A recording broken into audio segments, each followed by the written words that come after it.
Halo Sobat Forum, bersama saya Puspita Chandra Dewi, inilah Forum hari ini.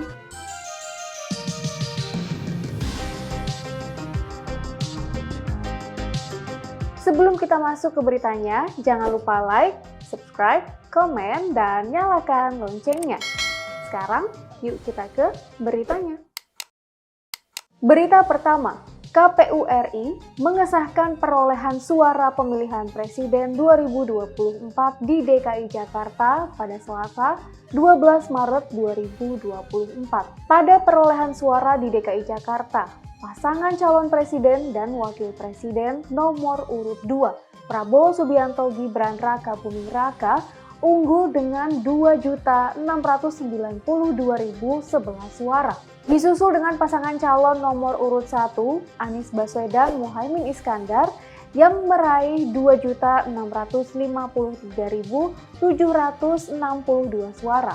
Kemudian Capres-Cawapres nomor urut 3, Ganjar Pranowo Mahfud MD, yang berada di posisi akhir. Mereka memperoleh 1.115.138 suara. Untuk diketahui, total keseluruhan suara di DKI Jakarta berjumlah 6.558.734 dengan rincian suara sah 6.460.911 dan suara tidak sah 97.823. Jumlah tersebut berasal dari 5 kota dan 1 kabupaten di Jakarta, yakni Kota Jakarta Pusat, Kota Jakarta Timur, Kota Jakarta Selatan, Kota Jakarta Barat, Kota Jakarta Utara, dan Kabupaten Kepulauan Seribu. Berita berikutnya, anggota KPU RI, Agus Melas, menegaskan bahwa hasil rekapitulasi penghitungan suara tetap sah walaupun saksi dari pasangan calon presiden dan wakil presiden tidak tanda tangan. Hal tersebut diungkapkan oleh Agus Melas pada Selasa 12 Maret 2024. Hal tersebut disampaikan oleh Agus terkait dengan catatan khusus saksi pasangan Anies Baswedan Muhaimin Iskandar dan Ganjar Pranowo Mahfud MD yang tidak menandatangani formulir D hasil tingkat provinsi saat proses rekapitulasi suara Provinsi Sumatera Selatan di kantor KPU RI Jakarta pada awal pekan ini. Menurutnya, tidak semua peserta pemilu mempunyai saksi saat penghitungan suara. Oleh karena itu, ada atau tidaknya tanda tangan saksi tidak memberikan pengaruh terhadap penetapan hasil rekapitulasi suara. Agus menjelaskan penghitungan suara tanpa saksi tetap sah karena adanya dokumen-dokumen autentik seperti formulir C hasil dan D hasil. Diketahui, rapat pleno terbuka sebelumnya mengungkapkan saksi pasangan Capres-Cawapres nomor urut 1 Anies Baswedan Muhaimin Iskandar tidak mau menandatangani formulir D hasil dan berita acara di tingkat Provinsi Sumatera Selatan. Ketua KPU Sumatera Selatan Andika Pranatajaya mengatakan bahwa saksi Anies Muhaimin enggan memberikan tanda tangan karena menganggap pencalonan Gibran Rakabuming Raka tidak sah. Mereka juga sempat melaporkan keberatan setelah pemungutan suara. Tetapi Bawaslu menolak laporan tersebut karena dianggap tidak memenuhi syarat. Hal yang sama juga dilakukan oleh saksi dari pasangan calon nomor urut 3, Ganjar Pranowo Mahfud MD, yang mengungkapkan mereka merasa keberatan karena menganggap Pilpres 2024 mencederai sistem demokrasi yang berlaku.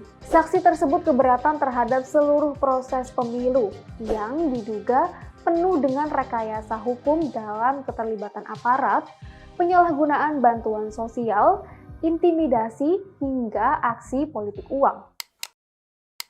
Berita terakhir, Partai Golkar digadang-gadang akan mengusung 2 nama calon gubernur untuk Pilkada DKI Jakarta, yaitu mantan Gubernur Jawa Barat Ridwan Kamil dan Ahmad Zaki. Ketua Dewan Pimpinan Pusat Golkar, Dev Laksono, pada Selasa 12 Maret 2024 membenarkan rencana pengusungan kedua nama itu.